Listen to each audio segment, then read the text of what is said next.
जिस हर्षद मेहता ने 90 के दशक में भारत की राजनीति से लेकर शेयर मार्केट तक में भूचाल ला दिया था, उनका नाम एक बार फिर उछला है।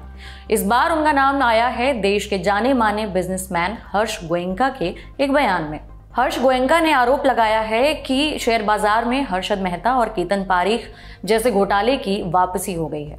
उनका दावा है कि कुछ गुजराती और मारवाड़ी ब्रोकर मिलकर शेयरों के भाव चढ़ा रहे हैं। आज के खर्चा वानी में हम इसी पर विस्तार से बात करेंगे, जानेंगे कि पूरा मामला आखिर है क्या, हर्ष गोयनका कौन है और उनके इन आरोपों का आधार क्या है। जानेंगे कि शेयर मार्केट को हिला देने वाला हर्षद मेहता और केतन पारीख स्कैम क्या है, क्या वाकई कोई घोटाला मुमकिन है, इस पर एक्सपर्ट की राय भी लेंगे। नमस्कार, मेरा नाम उपासना है और आप देख रहे हैं द लल्लन टॉप का डेली फाइनेंशियल बुलेटिन खर्चा पानी। आरपीजी एंटरप्राइज के चेयरमैन हर्ष गोयनका ने बड़ा खुलासा किया है। उन्होंने सोशल मीडिया प्लेटफॉर्म एक्स पर एक पोस्ट में आरोप लगाया है कि शेयर बाजार में हर्षद मेहता और केतन पारीख जैसे घोटाले की वापसी हो गई है और शेयर मार्केट का घोटाला इस बार कोलकाता में हो रहा है, ऐसा उन्होंने कहा है। पहले जानते हैं कि गोयनका ने सोशल मीडिया प्लेटफॉर्म एक्स पर क्या लिखा है। हर्ष गोयनका ने अपने पोस्ट में लिखा, तेजी से बढ़ते शेयर बाजार के साथ हर्षद मेहता केतन पारीख युग की वापसी हो रही है और खासकर कोलकाता में ये सब हो रहा है। भारतीय शेयर बाजारों में तेजी के बीच कई प्रमोटर्स मुनाफा बढ़ा चढ़ाकर पेश कर रहे हैं। इसमें मारवाड़ी और गुजराती ब्रोकर भी शामिल हैं। ये ब्रोकर्स इन कारोबारियों के साथ मिलकर अपने स्टॉक की कीमतों को अवास्तविक स्तर पर पहुंचा रहे हैं। इससे छोटे निवेशकों को भारी नुकसान हो सकता है। वक्त आ गया है जब सेबी और वित्त मंत्रालय इस मामले में दखल दें और छोटे निवेशकों को नुकसान होने से पहले इसकी जांच करें। अब आगे बढ़ने से पहले हर्ष गोयनका के बारे में अच्छे से जान लेते हैं। हर्ष गोयनका का जन्म 25 दिसंबर 1957 में हुआ था। उन्होंने कलकत्ता, जो कि अब कोलकाता है, वहाँ के प्रतिष्ठित सेंट जेवियर्स कॉलेज से इकोनॉमिक्स में ग्रेजुएशन किया है। उसके बाद वो पढ़ाई के लिए विदेश चले गए। वहाँ उन्होंने स्विट्जरलैंड के मशहूर business school international institute for management development यानी IMD से MBA किया। अपनी पढ़ाई पूरी करने के बाद हर्ष गोयनका ने मुंबई में अपना करियर शुरू किया। वो 1983 में 24 साल की छोटी उम्र में टायर कंपनी सीएट के मैनेजिंग डायरेक्टर बने। गोयनका को कारोबार विरासत में मिला। उनके पिता RP गोयनका ने आरपीजी ग्रुप की नींव रखी थी। शुरुआत में आरपीजी ग्रुप खेती किसानी से जुड़े छोटे मोटे इक्विपमेंट्स बनाते थे, लेकिन हर्ष गोयनका ने आरपीजी ग्रुप को आगे बढ़ाने में काफ़ी योगदान दिया। आज के तारीख में इस आरपीजी ग्रुप के अंदर 1 दर्जन से ज़्यादा कंपनियां आती हैं जो कि अलग अलग फील्ड्स में काम कर रही हैं। ग्रुप की कंपनियों में KEC international, CEAT, Zensar technologies, Harrison Malayalam, Rekem RPG और स्पेंसर इंटरनेशनल होटल्स लिमिटेड शामिल हैं। हर्ष गोयनका RP गोयनका के सबसे बड़े बेटे हैं और 1988 से आरपीजी ग्रुप के अध्यक्ष हैं। वो फोर्ब्स की दुनिया के अरबपतियों की लिस्ट में 1434वें स्थान पर हैं। उनके एक छोटे भाई का नाम संजीव गोयनका है। हर्ष गोयनका ने 80 और 90 के दशक में आरपीजी द्वारा कई बड़ी कंपनियों के मर्जर और अधिग्रहण में बहुत महत्वपूर्ण भूमिका निभाई और अपने बिजनेस ग्रुप को काफ़ी आगे पहुंचाया। इसके अलावा Harsh Goenka social media site Twitter पर, जो कि अब एक्स हो चुका है, उस पर बहुत एक्टिव रहते हैं। अक्सर उनके ट्वीट चर्चा में आते रहते हैं। अब फिर वापस लौटते हैं हम मूल खबर की तरफ। हर्ष गोयनका ने शुक्रवार 3 मई को शेयर मार्केट में आई भारी गिरावट के बाद ये आरोप अपनी एक्स पोस्ट के जरिए लगाए थे।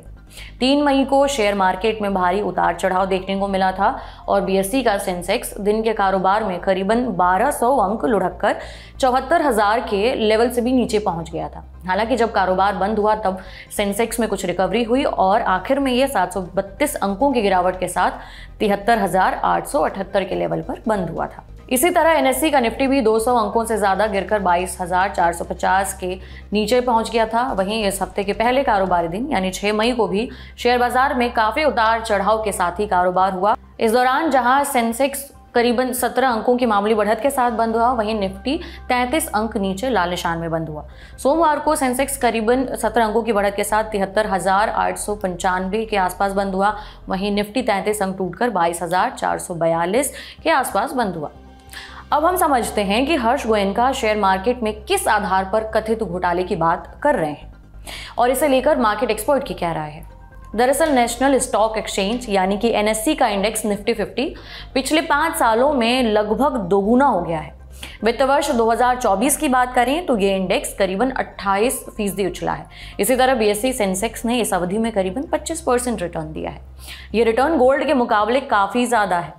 आंकड़ों को देखें तो एमसीएक्स गोल्ड और इंटरनेशनल गोल्ड ने 12 से 13% के दायरे में रिटर्न दिया है, यानी सेंसेक्स ने गोल्ड के मुकाबले करीबन 2 गुना रिटर्न अभी तक दे दिया है। वेल्थ मिल्स सिक्योरिटीज में शेयरों को लेकर स्ट्रैटेजी बनाने वाले कंपनी के डायरेक्टर क्रांति बैथिनी ने मनी कंट्रोल के साथ बातचीत में कहा, भारत की मजबूत आर्थिक ग्रोथ और लोगों की शेयरों में बढ़ती हुई दिलचस्पी के कारण लोग सोने और रियल एस्टेट के मुकाबले शेयर मार्केट में ज़्यादा इन्वेस्टमेंट कर रहे हैं। उनका कहना है कि घरेलू और विदेशी निवेशक भारत की लंबी अवधि की ग्रोथ स्टोरी को लेकर काफ़ी भरोसा जता रहे हैं। वित्त वर्ष 2024 में घरेलू और विदेशी निवेशकों ने भारतीय शेयर बाजारों में 25 अरब रुपए का निवेश किया है। इसके अलावा निवेशकों को लगता है कि आगे भी भारत की आर्थिक ग्रोथ बेहतर रहेगी, जिसका फायदा देश की कंपनियों को होगा। भारत में जीडीपी की बढ़ती दर का मतलब है कि अर्थव्यवस्था की स्थिति अच्छी है, कंपनियों का मुनाफा बढ़ रहा है। ऐसे में शेयर बाजार के जानकारों का कहना है कि तेजी फंडामेंटल पर आधारित है। अब सवाल उठ रहे हैं छोटी कंपनियों के शेयरों पर। निफ्टी 250 स्मॉल कैप में 5 साल में लगभग 200% की बढ़ोतरी हुई है, जबकि साल भर में ये 66% रहा है। ये तेजी बड़ी कंपनियों से बहुत ज्यादा है। इन सभी बातों को लेकर और अच्छे से समझने के लिए हम चलते हैं शेयर मार्केट के जानकारों के पास। तब ऊंचाई पर जा रही है हमारी इकोनॉमी और उसमें बहुत सारी कंपनियों को प्रॉफिट हो रही है जो कि ऑर्गेनाइज रूप से कर रहे हैं। और ये ग्रॉसली किस पर नजर मतलब उन्होंने उंगली उठाई है कहना काफी मुश्किल है, क्योंकि इसकी तफसील तो मुझे लगता है कि सरकार कर सकती है या फिर जो चार्टर्ड अकाउंटेंट जो हैं वो कर सकते हैं इसमें कि क्या गड़बड़ियां या फॉरेंसिक ऑडिट के थ्रू जांच की जा सकती है। मुझे लगता है कि ग्रॉसली किसी पर भी इस तरह से इल्जाम लगाना ये थोड़ा मुश्किल होगा, लेकिन हाँ ये जरूर है कि कलकत्ता बेस्ड जो कंपनियां हैं या फिर कह लें कि यहाँ जो लिस्टेड कंपनियां हैं उसमें प्रॉफिट जो है लास्ट के 3 सालों में देखा जाए तो काफी अच्छी ग्रोथ हुई है। सिमिलरली उनका मार्केट कैप भी उसी हिसाब से बढ़ा है। देखिए निफ्टी 50 में अगर देखें जो उछाल आया है उसमें बहुत सारी चीजें अगर आप देखेंगे तो कंपनियों ने काफी अच्छी प्रॉफिट की है, बैंकों ने काफी अच्छी प्रॉफिट की है।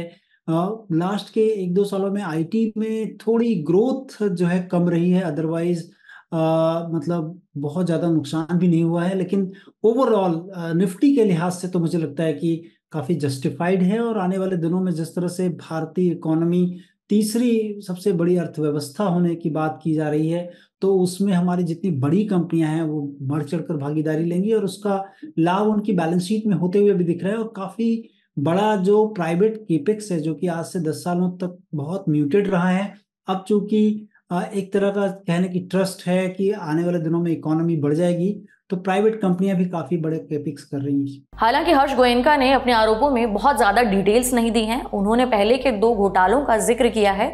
वो दोनों घोटाले मुंबई में हुए थे। गोयनका कह रहे हैं कि घोटाला अब कोलकाता में हो रहा है। अब जानते हैं कि शेयर मार्केट का हर्षद मेहता और केतन पारीक घोटाला क्या है। हर्षद मेहता का जन्म 29 जुलाई 1954 को पनेल मोटी, राजकोट, गुजरात में हुआ था। उनका बचपन मुंबई के कांदिवली में गुजरा। मुंबई के लाजपत राय कॉलेज से बीकॉम की पढ़ाई करने के बाद 8 सालों तक मेहता ने कई छोटी मोटी नौकरियां की। उनकी पहली नौकरी new India assurance company limited में थी बतौर सेल्समैन। फिर उन्होंने हरिजीवन दास नेमीदास सिक्योरिटीज नाम की ब्रोकरेज फर्म में नौकरी की। 1984 में खुद की grow more research and asset management नाम की कंपनी शुरू की और बीएसई में बतौर ब्रोकर मेंबरशिप ले ली। देखते देखते हर्षद मेहता बाजार के बिग बुल बन गए थे। वो जिस भी शेयर पर हाथ रख दें वो आसमान छूने लगता था। घोटाला खुला तो पता चला कि वो सरकारी बैंकों से हुंडी पर पैसा उठा रहे थे और बाजार में लगा रहे थे। ये पूरा घोटाला करीबन 4000 करोड़ रुपए के आसपास का था। बात सामने आई, मेहता जेल गए और बैंक के कर्मचारी भी, मगर छोटे निवेशकों का नुकसान हो गया। इसके बाद सेबी का गठन हुआ, उसे अधिकार दिए गए। इस घटना के 10 साल बाद शेयर मार्केट में फिर घोटाला हुआ केतन पारीक का। पारीक टेक्नोलॉजी, मीडिया और टेलीकॉम शेयरों में निवेश करते थे। सन 2000 के बाद ये उभरते हुए सेक्टर माने गए थे। पारीक पर आरोप लगा कि वो सर्कुलर ट्रेडिंग करवा रहे थे, यानी आपस में ही शेयरों की खरीद फरोख्त करते हैं। इससे भाव बढ़ता रहता है। इस घोटाले में भी बैंकों के पैसे का इस्तेमाल हुआ था। घोटाला खुला तो फिर नुकसान निवेशकों का हुआ। हालांकि इन घोटालों के बाद से शेयर बाजार में कोई बड़ा घोटाला नहीं हुआ है। सेबी और सरकार सजग रही है। शेयर बाजार की निगरानी का काम securities and exchange board of India यानी कि सेबी करता है। सेबी की चेयरमैन माधवी पुरी बुच ने मार्च में चेतावनी दी थी कि शेयर बाजार के कुछ हिस्सों में बुलबुला हो सकता है। उन्होंने कहा था कि बुलबुले का मतलब ही है कि वो फट सकता है, ऐसे में निवेशकों का नुकसान हो सकता है। इसके बाद म्यूचुअल फंड की संस्था एमवी ने स्मॉल कैप का स्ट्रेस टेस्ट भी किया था। कुछ फंड ने नए निवेश को रोकने के लिए कदम उठाए हैं। इस बारे में भी डिटेल से समझने के लिए हमने एक्सपर्ट की राय जानी। जब भी स्टॉक मार्केट में एक तेजी का ट्रेंड देखने को मिलता है तो काफी हद तक कुछ ऐसे शेयर में भी मैनिपुलेशन आपको देखने को मिल जाता है जिनमें वॉल्यूम कम होता है। लेकिन इस समय अगर शेयर मार्केट की बात की जाए तो काफी हद तक फंडामेंटल नंबर्स अच्छे होने की वजह से ये ग्रोथ स्ट्रक्चर देखने को मिला है। सेबी ने पहले भी मिड कैप और लार्ज कैप के ऊपर जिस हिसाब से इन्वेस्टमेंट बढ़ा था उस पर नजर काफी स्ट्रांग बनाकर रखी है। फिलहाल अगर इस समय देखा जाए तो चाहे steel, mining, infrastructure, pharma sector, इनमें एक अच्छी ग्रोथ देखने को मिली है और छोटी मंझोली कंपनियों ने यहाँ पर एक अच्छी अग्रेसिव परफॉर्मेंस यहाँ पर दिखाई है, जिसकी वजह से स्टॉक मार्केट पे निवेशकों का भरोसा बढ़ा है। लेकिन फिर भी कहीं ना कहीं से काफी हद तक ऐसा होता है जिन स्टॉक्स में लिक्विडिटी नहीं होती, जिन्हें पेनी स्टॉक्स कहते हैं, उनमें मैनिपुलेशन की संभावनाएं दिख सकती हैं। या फिर ये कहें कि आगे आने वाले समय में अगर किसी में वॉल्यूम कम होता है तो उसको एक बार जरूर यहां पर स्कैन करना चाहिए। इस बीच हर्ष गोयनका के इन आरोपों के बाद अब तक वित्त मंत्रालय या सेबी ने इस पर कोई प्रतिक्रिया नहीं दी है। लेकिन देश में ब्रोकर्स की अग्रणी संस्था एसोसिएशन और एनएससी मेंबर्स ऑफ इंडिया यानी कि एनमी की तरफ से कहा गया है कि हर्ष गोयनका ने जो भी लिखा है वो आरोप निराधार है।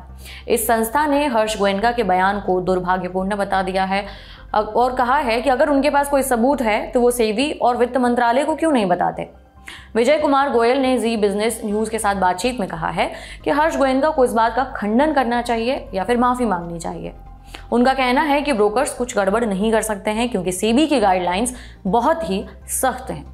गोयल ने कहा कि हर्ष गोयनका ने जिस स्कैम की बात की है वो 25 साल पुरानी घटना है, जिसके बाद सेबी बहुत सख्त हो चुका है। ऐसे में हर्ष गोयनका के बयान से ब्रोकर्स के बीच भय का माहौल बनाना सही नहीं है। ये था आज का खर्चा पानी। ये बुलेटिन आपके लिए लिखा था हमारे साथी प्रदीप यादव ने। कैसी लगी आपको ये जानकारी हमें जरूर बताएं कमेंट बॉक्स में। अगले एपिसोड तक अपना ख्याल रखें। शुक्रिया।